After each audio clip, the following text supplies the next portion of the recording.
Hey guys and girls, how is it going? Welcome back to another episode of Tekkit Done in 60 Days with myself, Lewis. Hope you're brilliant, having yourself that great day as always. Today is a kind of special day, because I've been doing a load of work for this, trying to play with numbers and squash things and all that stuff you do with math, and believe me, it hurts the brain, but I think I've got somewhere. So, today we're going to play with our reactors. Now, if you remember before, we made ourselves our passively cooled reactor. This guy. Big old guy right here. A good old 7x7. He's housing 5 fuel rods, and that's doing the thing. He's currently producing 11.7 thousand, or 1,170 flux per tick, redstone flux per tick, roughly, and we're using about 0.17 millibuckets per tick of the old fuel, and our heat and our efficiency is fairly good. Our reactivity isn't too bad. Now, we've been powering the base off of that for some time, and it's more than enough power to be powering the base, but we can't stop there because we need more power. We're not going to be happy till we have the most power. Now, the way we said we was going to do Tekkit Done in 60 days was going to make our way through a kind of progression. Now, you guys don't know what this is, but me and Nemsun have worked out a kind of progression that we're working our way through. So the next one is we're going to go into space, and then when we're in space, we'll move on to a different power system. But while we're on the home world, the last type of power we're going to play with is going to be big reactors. And if we're going to, we're going to show the good stuff off, we can't just finish with a passively cooled, can we? We need to go to the actively cooled reactor, the big boy, the good one. That's going to be the thing. And if we're going to do that, we should probably do it to its maximum efficiency, I think. Try and get as much out of it as we can. It's going to be totally pointless because it's going to be more power than we're ever going to need, and we're not even going to take it into space with us, but hey, let's do it. So the first thing we're going to need is to upgrade our main reactor. So we're currently using the fuel, and we're making this stuff back here, which is getting pulled out of here. I don't know if you set anything on this one, but that's coming out, and we're making this stuff, the cyanite, and we're using the yellorium as fuel. Alright, so the cyanite is going to help us make a few things. We're also going to need to make another machine as well to make some of the bits that we need. But the first thing you want are these reactor coolant ports. And these reactor coolant ports are made with reactor casings, buckets, pistons, and iron nuggets. Cool. So let's go and pop those in here. And this is going to change everything. This is going to break everything for the time being. So I'm hoping we've got enough backed up power, but I think we have. So we're going to put one on that side. Let's pop another one on here. And I think this is going to be fine. I've made a spare one just in case, but I think we're good. So we're going to have that. Now this is going to be our reactant coolant import. So this is where the water's going to come into. And then around this side, we're going to have that as an outside. So there's no GUI tweak, you just right click and it changes it around. You can see red's out, the kind of greeny, bluey colour is in. So there we go, the cyan. And we'll have that coming out. Cool beans. Now we're going to want to take off the power port because we're not actually going to be using power anymore. That's a thing. So let's remove this guy. And we're going to have to take off all of these. So let me grab my crescent hammer. I'm going to remove this guy. This is going to break everything. Everything's going to stop working. Nemsun's going to cry. There we go. And let's get rid of this guy. So we're going to remove our power tap. It's no longer useful, and we'll do that. So you can see that it's remade itself. And now this GUI has changed completely. So what you can notice near now is we've got these areas for coolant fluid tank and hot fluid tank. And it's currently offline. So let's kick it into gear and see how much good stuff we're making. Well, we're not making anything. And why are we not making anything? Well, that's because we need to fill it with water. So you can see we're currently empty on coolant fluid. So let's deactivate this, and we're going to fill this guy up with fluid. So I'm going to get some of my water that I've been collecting inside here. Remember, we worked out last time that for every aqueous accumulator it's 25 millibuckets per tick, and we needed a larger amount than that as fluid ducts can only send 120 millibuckets per tick, so we're probably going to need more than that. So we set up this extra cells fluid area downstairs, and I believe we've got 4 of these aqueous accumulators. Yes, there we go. So we're basically making, what's that, 25 millibuckets per tick, so that's 100 millibuckets per tick, and there's 20 ticks in a second, so that kind of works out to a fairly decent amount. And we had to change these around so that we're accepting 250 millibuckets per tick, which is 5,000 millibuckets per second, so there's that. At the lower rate, they're moving 20, so we're losing 5 every time, so let's put that to 250. Cool. So now I need to go grab myself some fluid export pipes, and we're going to hook this guy up, so I'll be right back. Alright, so I've just got myself 30 ME cables and a fluid export bus, so let's connect this all up, and we're going to do it underground because that's probably the best way to do it. That way we're going to be making less mess. So let's get rid of this guy. Oh, we don't even need to do that because we've already got this one here. That is amazing. So let's put our ME fluid guy here. There we go. And we're going to want to tell him to export water. So see if I've got a spare bucket. I have. Good stuff. Let's go grab ourselves a bit of water. So let's click on our water, bring that over, there we go. And we're going to personalize this one to only send out water. So let's go into there, we'll do that. Want to move as much as we humanely can. And we're going to be sending water into this guy. You can see now that it's got water and it's looking pretty good. So let's turn this on. And you'll see that we are currently producing 16,400 millibuckets per tick, so 16 buckets. Now, one thing to realise when it comes to the actively cooled reactors is we're going to be making a steam turbine. Now, this guy is going to make the steam for us, which you can see here, 21,800 millibuckets. We're now going to move this steam into a steam turbine. And the steam turbine is then going to use that steam to turn its wheels, its little propellery guys. What a bad way of saying it. Little propellery guys. Blades. That's the one. To move the blades, and that's going to create us power. And we're also going to need coils in there, so that's going to be a thing. There we go. So that's going to do that, which is good.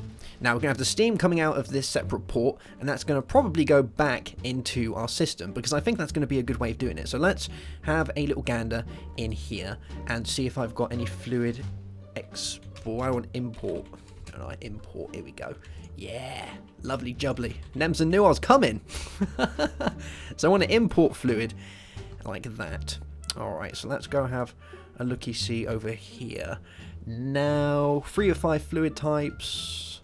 Water, oil, lava. Let's double check, make sure we got this right. Oh, Jesus, that was bad. We've got... Move as much as we can. And I want it to import steam, which is kind of a thing. So I might need to grab one of those and change that round. Alright, there we go. We got steam inside the system. Lovely jubbly. We currently have 478 buckets worth of steam. A ridiculous amount of steam, but it's good. So it's working perfectly fine. So let's have a little gander what we did here. So all I had to do basically was make myself another one of these guys, these fluid storage, because this one was completely full with the oil that I think the Nemsun's collecting. Yeah, 77 buckets worth of oil, and we ran out of space. So we've got the steam at 478 buckets and the water at 977 buckets. Remember, these guys can insert and add loads of steam, so this can move 20 millibuckets a time. Let's just do the whole lot, so 1,000 millibuckets a time. So we're going to be moving out the maximum amount of steam as we possibly can, which is good. Now remember also that we're only actually going to be using 2,000 worth of the millibuckets, so yeah, that's going to be a thing, or 1,800. So we could do with a little bit more, but it should work out in the long run. 2,000 is the max that you can have coming out of one of these guys. So 2,000 millibuckets per tick. 1,800 is fairly close. It's not bad, but it will mean that I'll have to change around the way that my turbine is set up. So let's have a look at all the next bits that we're going to need to make. So let us go into the big reactors. Here we go. Oh my god, I'm caps are aging again. So we're going to need to make ourselves a cyanide reprocessor, which is this guy. So it's reactor casings, yellorium fuel rods, iron ingots, and pistons. So let's see if we've got all the bits in here that we need to do that. So big reactors. Here we go. So we're going to want ourselves one of these. Oh, no, I want one of these guys. What have we got in the system? Nothing. Brilliant. How much of this have we got? Loads of the stuff. Good times. So let's throw that in there. We're going to need ourselves one of these guys. There we go. And we're going to need some pistons, aren't we? That's going to be a thing. Alright, here we go. One cyanide reprocessor. Now with this, you're going to need some of your byproduct that you've made from your reactor itself, your passively cooled reactor, which is the cyanide. So this is what we're going to be using. So let's pop this guy down here. We're going to give it a bit of power. So let's hook it up to one of these guys. There we go. We'll have our power coming in on this side. It's already got a full amount on it because I've been playing around with inputs and whatnot. And we're going to want to get some liquid in it as well. So let's bring a cable around here, and we're going to have a fluid export bus going into the top of it. And we'll set that like that. And we need to tell this guy to export water. So we should find... once we get this on the right one, there we go, we've got water going inside. Now this one's going to consume 1000 MB and I believe 2 ingots to change it, and it should change it into plutonium. So if we give that a second, it's going to go and do its thing. Now you don't actually need loads of cyanide, because there we go, plutonium. You don't actually need loads of cyanide because you're still going to be using the regular amount of fuel for the actual reactor itself. The actively cooled reactor and the turbine is actually going to be only running off steam. So the cyanide's really a thing that you're just going to get loads of. Some of the parts we're going to be making shortly are going to require a fair bit of cyanide and plutonium, but not loads. So let's have a little gardery in here at our big reactors. Here we go. So we're going to need to make ourselves these parts, and I'm going to do this off camera because it's going to take me ages. So we need to make turbine glass, which is the same as our reactor glass, but turbine glass is made of a turbine housing. Remember, for a lot of it we've used the reactor casing. The turbine housing is the same thing, it's just for the turbine. The turbine is made with cyanide, so it's the first recipe that's going to require cyanide. We need nether quartz, iron, and graphite to give us 4 of the turbine housings. There we go. We're going to need a turbine controller, the same as the reactor controller, and that's going to be made with plutonium. There we go, 2 plutonium for each piece. We're going to need a turbine power port to extract the power, so the power is actually going to be coming out from the turbine now, not the reactor, and that's made of turbine housings and redstone. We need a turbine fluid port, which is pretty much the same as the reactor one, but we're using the turbine housings for that. And we need a turbine rotor bearing, which is made with diamonds, turbine housings, and these things, turbine rotor shafts. As far as the actual turbines go, because it's not just a multi-block that says it does steam, this is one that actually moves. It's funky. So we're going to need turbine rotor shafts, which is cyanide and iron, and we're going to need turbine rotor blades, which is cyanide and 2 iron. And that's going to give us all of the bits that we need. Everything down here in the purple, these guys are all creative items, you can't actually make them, so there you go. So we're going to need to make all of those parts and a load of this, and then I'm going to go into the math with you guys on how this kind of all adds up. Alright, so this is what I've got so far. This is our turbine. Kind of big, right? This is actually not as big as they can be. They can be much bigger than this, but this is adequately big enough for me, I think, yes. So we have our turbine controller, we have our turbine power port, we have our turbine fluid port. Up here we have our turbine rotor bearing and a turbine fluid port. Now you can put these on either side, the rotor bearings and whatnot, but I just kind of prefer them up top because I prefer having what we'll get to in a minute down the bottom. So let's do some maths. Oh yes, this is the fun side of it. So when you come to making these guys, you're going to have these guys, turbine rotor shafts, and these are going to connect up here to this guy like this. So this is where it's going to turn, it's going to do its thing. And on these you're going to have these guys, these turbine rotor blades, just like that. And I'm going to go with so many blades on each side. So I'm going to go with something like 3 blades on each side, like that. Cool. So you see those guys, they're going to move around, they're going to do their thing. It's going to look funky, it's going to look awesome, and overall, everyone's going to be happy. So, let's talk about how I kind of got to this amount, because there is going to be a few bits that need changing and whatnot, and I'll try and run you through it to the best of my ability. Alright, so, down the bottom, or up the top, the steam's going to come in. Alright, and it's going to turn our turbine. When the turbine turns, that's not going to create power. What's going to create power is the turbine turning, and then you're going to have a kind of coil, a conductance coil, which is going to turn the turning motion into power. And for the conductance coil, you can have many different materials. You can have tons, you can have iron, you can have copper, bronze, brass, steel, mithril if you've got some of the other mods installed. One of the big ones they like to use is metallurgy, because that adds loads of things. Shiny metals, pretty much all of the thermal expansion metals, and actually the best thermal expansion metal out of all of them And probably the best out of most of them is Enderium. Here we go, Enderium. So if you don't know what Enderium is, you need Enderium ingots, and it's very expensive. So you need Enderium, that's a thing. Alright.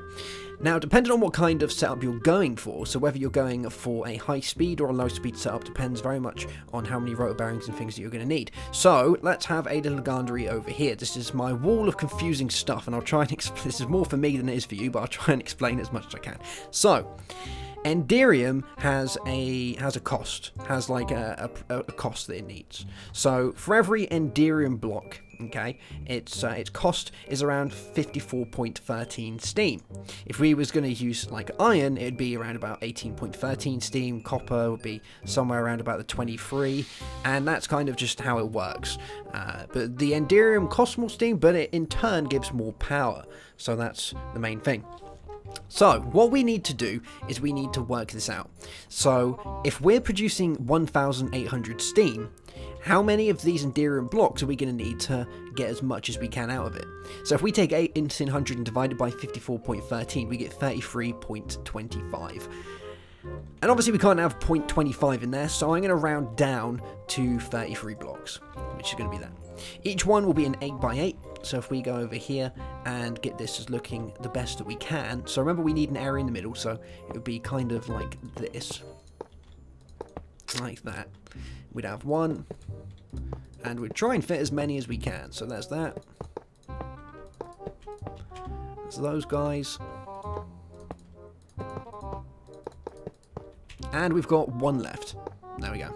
So you can actually just have one of these guys if you really want. You haven't got to have a full set of 8. You could have 2, you could have 1, you could have as many as you like, but you need to try and get it as close to that number as you possibly can. Now, as far as for the rotor shafts and the rotor blades go, the one thing that you need to know is for each one of these blades, they require 25 millibuckets of steam. And it does say that in here. So if you go in here and have a look under, oh, which one do they put it under? It's under one of these guys. Is it that one? No. Is it this one? No. No. No. It might be under the other one when we turn that one on. But yeah, it's 25 millibuckets of steam for each one of those guys. Is it hidden under here, or is it in a different one? It might be in the other one. Yeah, it's probably in the other one.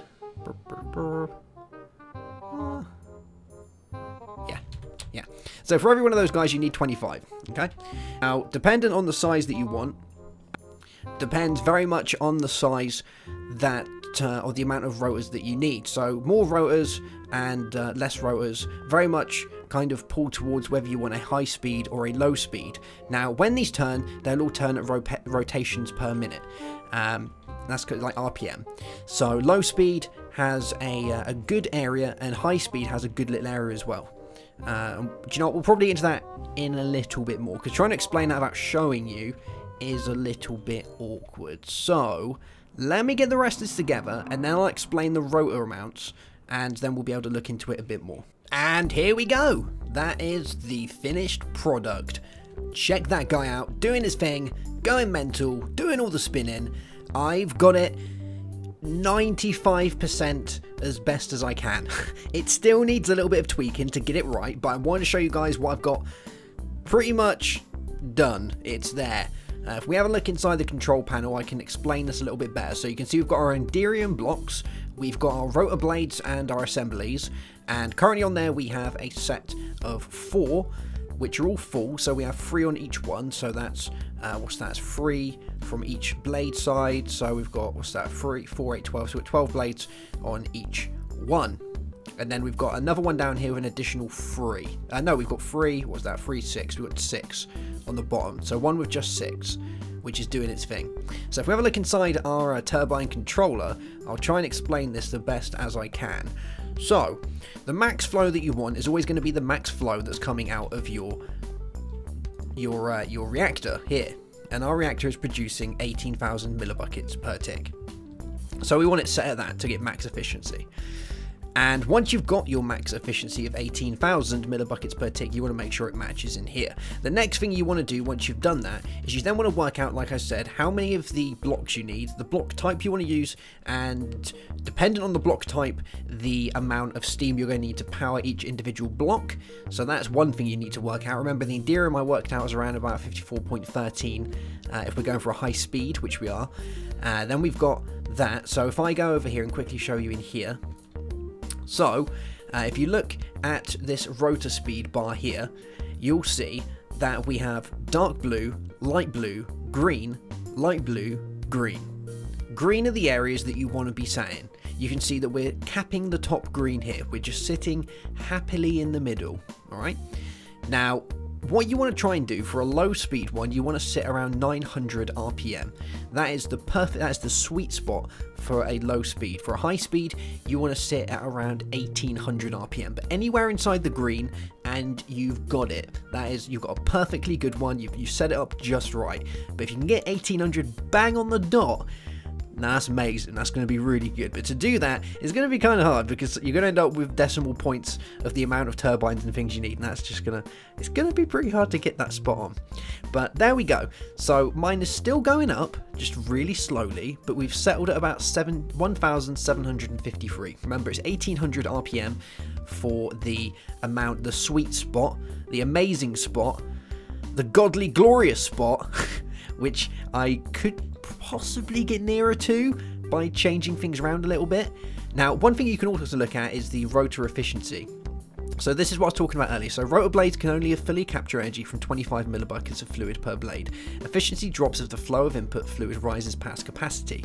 So you can see that our efficiency at the minute is currently sat at 93.8%. If we went up to 100% efficiency on our blades, well, we'd go past the 1800 RPM, which would then put us back into the the cyan area. And when you go into cyan, you're actually losing power. So sometimes it's all right to have our rotor efficiency below 100%, because you can see obviously we're at 93.8%. We're on 1700.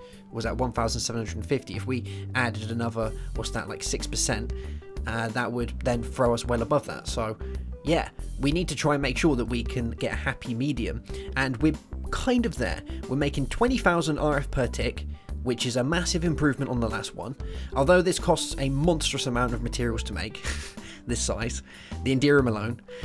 And the other thing that you have to try and weigh out, which is kind of hard, is actually your fluids in and out. So let me explain how I did this.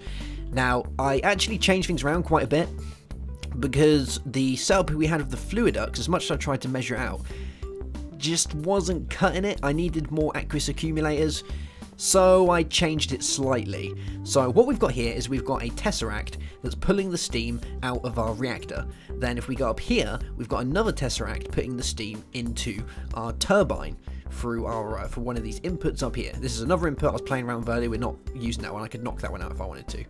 But we've got it coming in here. Tesseracts have no limitation on what they can send. So like a RF, like an RF cable or a resonant energy cell, so these guys here, they have a max input and output of 10,000 RF per tick. That is not the same for the tesseracts. They basically will input what they can take out and they will output what they can take in. So because we've got the steam like that and we're generating 1,800 millibuckets worth of steam, that's going directly into there. So you'll see that while that's at full, our steam amount is pretty much just sitting there. It has a little jump sometimes, but that means we're not making too much, we're not making too little. We're pretty much perfect, except for this little jump now and then, but we're pretty much there. Another thing I had to change was our water. So it looks a bit messy around it now because I had to bodge job it. But the water that we had in, which was not transferring fast enough. I had the pipes on the max amount that they could transfer, which for the fluid ducts, or not the fluid ducts, for these guys, the max amount was 1,000 MB. Well, we need more than 1,000 MB to keep this guy running, because at the minute, you can see how fast we're doing it. We need 2,000, or what's that, 20,000 MB, and the water's dropping really fast. So those guys just weren't enough. As much as you thought 2,000 millibuckets per tick would be enough, No, much more was needed. You can see it's still dropping. It's still dropping. So we're going from like 20,000 to 0 now and then, that we need to keep that up. So the best way to do this, I found, was with these guys, transfer nodes. The extra utilities transfer nodes are brilliant because, one, you can just connect them to a source block and you can put these guys in there. So I've put mining upgrades and speed upgrades in all of these guys, and these are cheapest chips to make. So if we have a look at the upgrades from extra utilities, oh, if I spelt it right, that would probably help. Yes, so the speed upgrades cost redstone, gold, and gold nuggets, and they give you 4 each. And then we have the mining upgrade, which is lapis, iron, and an iron pickaxe, and it gives you 2 of each one of those. Now, remember that we have the witch farm, so we have pretty much an unlimited supply of redstone, and we've got the quarries running, so iron isn't a problem. If you haven't got those materials, it can be probably maybe a little bit expensive, but yeah, we're not really short on that sort of stuff. So those guys are transferring around 8,000 MB of water each time, and they're constantly transferring now, which is amazing. So because we have 2 of these here, that's around 16,000, and then if we go around this side, this, how it works is when it creates the steam and puts the steam into it, the steam will condensate and turn back into water. And you'll see here that we've got a water amount, a cap of around 2,000. So the 2,000 amount is quickly dropping in and out, and what's happening is that's being sucked up by another one of these transfer nodes, which is pulling the excess water out and throwing it back into our system. So all in all, we're actually doing fairly well. We're keeping the water up to a maximum limit. We're pumping around about, what's that, 816, so that's about 18,000 millibuckets of water, which is fine because we're not going through the full 20,000 every tick. That would just be ridiculous. So yeah, we're holding it steady. You'll know if you're not making it because your MB per tick will actually start decreasing. And as long as you can hold it at the maximum it was before you connected this up, then you're going to know that you're actually processing enough liquid in there. So all in all, we're pretty much sorted. That's it. The only thing that would require a little bit of tweaking is possibly to change the rotor blades. I might add maybe 2 more blades on there just to see how that changes it around. 2 more blades possibly. But that would do the trick there, so that's another thing. Another thing that I had to change as well from when I last was putting it all together was we had a 1 block of Enderium. You can't actually have 1 block, so I was wrong about that. You have to have a partial or a full one. So a partial, I'm guessing, is probably be more than 1 block. So I had to negate that one. But then again, that was only a decimal point, and that basically could be rounded up or down. So that could really be where our last... what's that, 50 RPM is going to reach the sweet spot of 1800. We're so close, almost perfect.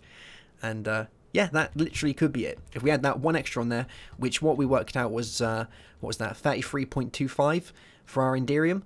So that 33.25, we rounded down to 33. So, and obviously they're blocks of 8, so that's 32. So that additional 1 would have created the additional 54.13. 54.13, which then would basically round us up to 1800. So yeah, that one is the missing link. I could possibly try a few more of the turbine wings, but we'll see. But in all, I think I've done a fairly decent job. 20,000 RF per tick is pretty good, I must admit. And remember, the maximum that these guys can input is 2,000. So the max you can go up to, and the max flow is 2,000 MB per tick. So we could make this slightly bigger and then have the full 2,000 instead of the 1,800 coming out, and that would easily throw us to probably around about 23 to 24,000 RF per tick. But I don't think I'm going to be using 20,000 RF per tick for anything yet. I think, probably, maybe. The only other thing that I changed is the power, so a transfer node from extra utilities is probably the better one. Transfer nodes have an effective limit of transfer rate of 32,000 RF per tick, which really doesn't make much of a difference because they still need to connect to the resonant energy cells, which is 10,000 per piece, and they're not actually taking out any more than 10,000 per tick, so having additional inputs on the sides would make 0 difference because they're not using the 10,000 RF per tick to need the additional inputs on it. The only thing that's actually sending the power of the raw 32,000 will be the Tesseract, because like I said earlier, they haven't got a cap on them, so that's pretty much it. Yeah, there we go, guys. So that is the actively cooled reactor, and before we had the passively cooled, it's been upgraded, we've got the bad boy, the actively cooled reactor. Yeah. Cool beans. Alright, so I'll have a play with this between this and the next episode, but I'm pretty sure we're getting ready to go into space, guys. I'm excited for this. Look at all this funky stuff. Like I said earlier, if you want to go and check out all of Nemsun's awesome gubbins and what he's been up to, and he's got some pretty funky surprises lined up for you, I think, I hope, probably, from what we was talking about. We'll find out. But doesn't that guy look like some sort of weird machine? It's really cool, and I have no idea how any of this works. I've never played with Galacticraft, so I'm sure he's going to explain it to me soon. He's even got a funky flag, so I need a flag. I want a flag. I'm gonna make a flag. I should have just made a flag instead of this. Alright, you guys, I'll see you soon for another episode. Have yourself a great day. Have a good one, as always. And goodbye.